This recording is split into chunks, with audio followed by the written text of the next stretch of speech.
Starting and running a business is hard, but you don't have to do it alone. Whether you're an established business owner or thinking about starting a side hustle to earn extra income, I am here to teach you how to show up as your unfiltered self, level up your business, and thrive as a mompreneur. Let's embrace the chaos and start enjoying the journey together. I'm Amy Traw, and you're listening to the Motivated Mompreneur Podcast. Welcome back into the Motivated Mompreneur Podcast. Today I am chatting with Brittany all about values-based leadership and just overall the importance of core values. So Brittany, with that being said, welcome into the podcast again. You've been here in the past. So excited to have you back today. Yes, thank you for having me. It's lovely to see you. And again, happy International Women's Day. So cheers. Yes. Cheers for being you and for being here. So thank you again.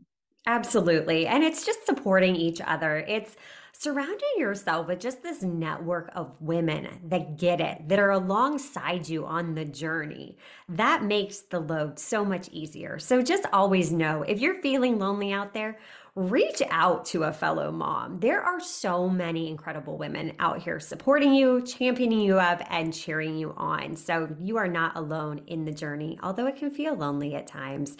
So Brittany, tell those listeners that may have not heard you first time around more about yourself, who you are and what you do. Sure. So my name, again, is Brittany Rohner. I founded the Dreamer Company in October of 2020 on the heels of the pandemic when I was looking at how do you homeschool children and, build a life and continue a career and a livelihood that you invest a lot in. So my background has been in human resources, and I was in industry for roughly, oh my goodness, I think it was like 13 years when I quote unquote retired, from the corporate world to lean into doing my own thing and building my own business with Dreamer. And my practice, our tagline here is it's authentically human and undeniable results, because as a HR and talent management professional, I am a people first entrepreneur and HR coach and practitioner to my clients.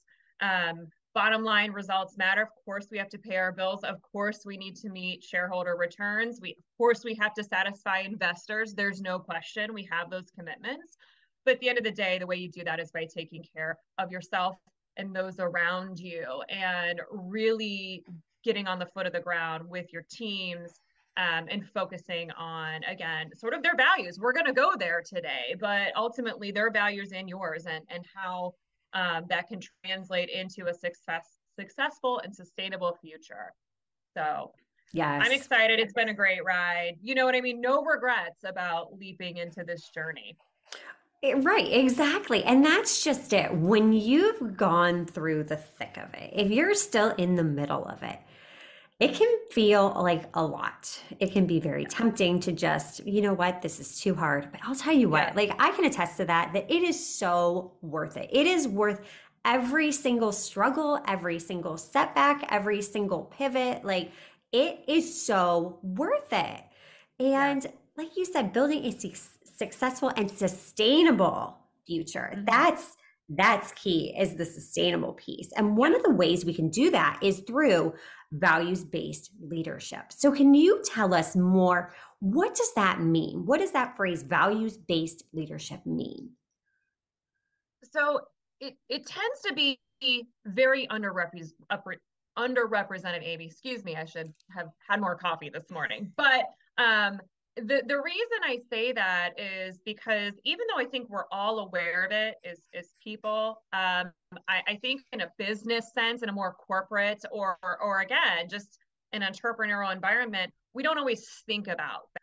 We don't always put our values framework at top of mind. And I think that's a huge mistake, because candidly, our values and our value systems act as a compass.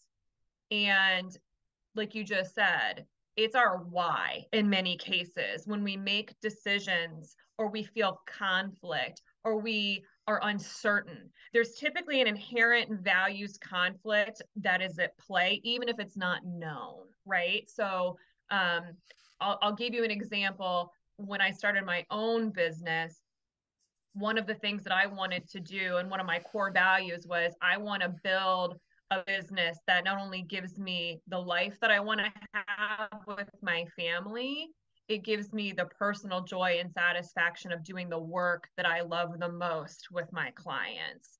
Because my field's very broad. Human capital is very, very large scope of work, from payroll to comp to benefits to compliance. And I knew what I didn't want to be. So it was very important for me to have that candid conversation with myself and with my score mentor and with other folks within my personal circle to help me vet this. And every single one of them that I talked to said, Brittany, get back. You know this. Get back to you. Because the reality was, I lost myself along the way. Do you know what I mean? There was a reason why I made the leap, because my corporate life was no longer fitting my at home value system. And for me, that was more important because life is a marathon, not a sprint. We are all capable of working outside our value systems and comfort zones on a temporary basis, but they influence ultimately the way we think, the way we act, the way we communicate, the way that we process information. And we're all rubber bands, Amy. We can stretch, but at some point when you've stretched yourself too far, you snap. And that's been proven, time and time again. We've seen that, and that snap is also translated into burnout. Or unnecessary frustration, and or worst case, I mean, and I hate to go here, but it's a reality. This is why you see folks have breakdowns and land in the hospital or worse. And it's devastating. And there's signs along the way. I think we're just taught to sort of ignore them and tough it out. I think that value-based leadership is a great way to confront that toughing it out moment. Come back to your core, come back to why you feel compelled to push through it, or do a hard stop, right? Like, this isn't right. I need to step back. I need to reassess. It is an amazing compass if you know what your core values are, and the ones that mean most to you. Exactly. So many things that you just said in there are just so powerful because life is a marathon. It's not a sprint. And I think so many times we get caught up in the hustle and we think that more hustle, the harder I work, the more I go, I'm going to be successful faster.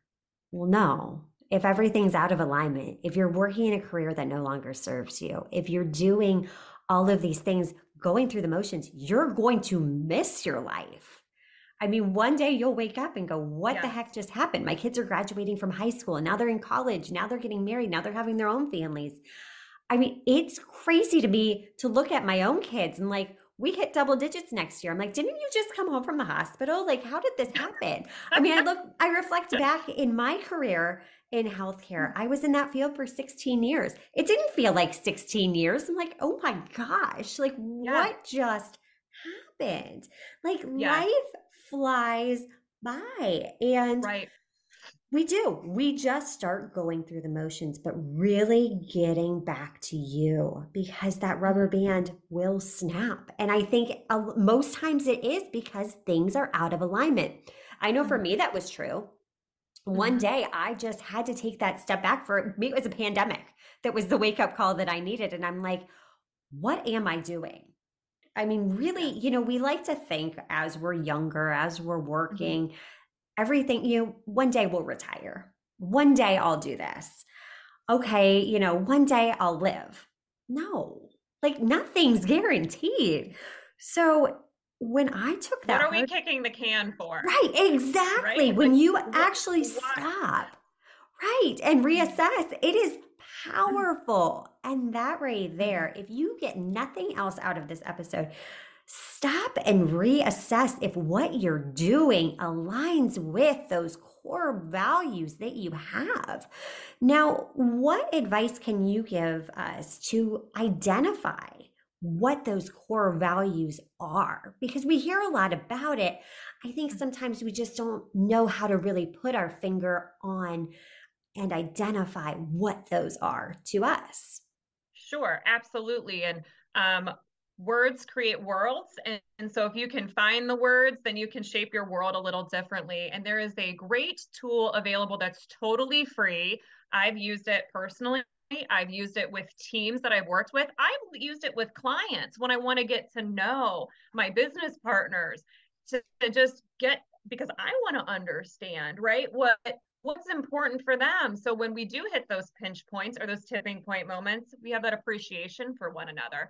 But the survey is called the Values in Action or VIA survey, VIA. If you just Google VIA survey, it'll pop up for you. It is completely free. It is global. It has been used across nations, and been translated numerous times, and it's completely free to the universe. This is a wonderful positive psychology tool. And what's great about it is it takes about maybe 20 to 25 minutes to complete. Really fun to do in the evening if you have some time, or maybe when you're having your coffee in the morning. Complete this exercise. It'll generate a report for you of your top 24 strengths, and your top 5 are the ones that are absolutely those values in action that you tend to lean on the most. So things that could pop up would be words like fairness, equity, justice, empathy, love, temperance. There's some really amazing values that, again, will provide the participant a word for who they are, with some well in terms of what that means. So I love this tool, not only for, again, self-development, but team development as well. So if you're an entrepreneur and you've got 2 or 3 colleagues that you're trying to scale a business and you want to do some really quick, fun team building, shoot this out to your colleagues, right? Have them complete this and grab a glass of wine and talk about what you learned. Also, fun tip, give it to your spouse or your partner. It's a hoot.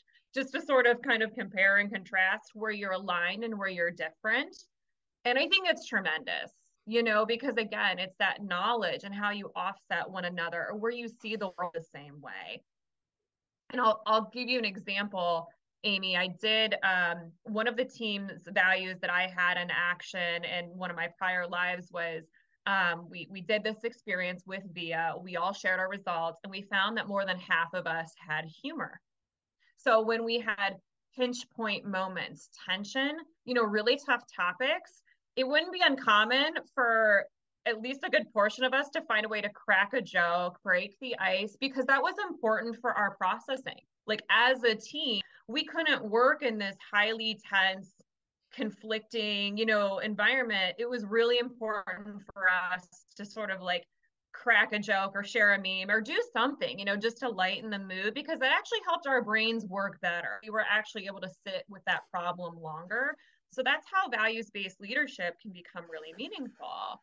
You can say, oh my gosh, my colleague really appreciates humor. This is someone I could easily send a funny meme to, or a great joke, or, just give them a pick me up with a laugh. And it actually can tie even to just, again, those healthy love languages almost, right? It sort of aligns with that in its own way. Oh my gosh, that's so good. And it's again that self-awareness, that personal development piece that is so integral in growing a business. And I think we're getting more and more aware of that. In Yeah. society as a whole, that if you have that disconnect between your values and what your job you're performing, it's really going to create a lot of conflict and make your life a lot harder. But for Mm-hmm. me, I actually have my core values written into my business plan. So, I mean, I should probably review it more often than I do, but quarterly, I go back in there and I make sure what I'm doing is in alignment with my core values. And I if it's love that. not, like, okay, how can I fix that? Because if I'm not Right. feeling good, if what I'm doing is not feeling aligned, there's a disconnect. So let's, identify that early on. And again, that's what helps get you through those hard times, because being a business Yeah. owner is not just sitting on a beach working on a laptop. I mean, number one, I would never want to be on my laptop on the beach. I want to be sitting there with a drink in my hand. But I mean, that just No sounds doubt. terrible to me. And then you can't see the screen. So that I think that's like a fantasy that needs to go away. Um, but we have these visions in our minds. But for me, really, what fuels me is just empowering others, just helping others Yes. navigate this, and going back to my why. That's what gets me through. Yes. That's what keeps me Yes. going. And your why is nobody else's to criticize. And that's what I Right. love about values-based leadership. This is about being true to you in your mission and vision for what you want to build in your life. And as we know, our values are shaped from a very young age, right? So depending on how you grew up and your religious practices and your family and culture practices, all of those things shape our value system.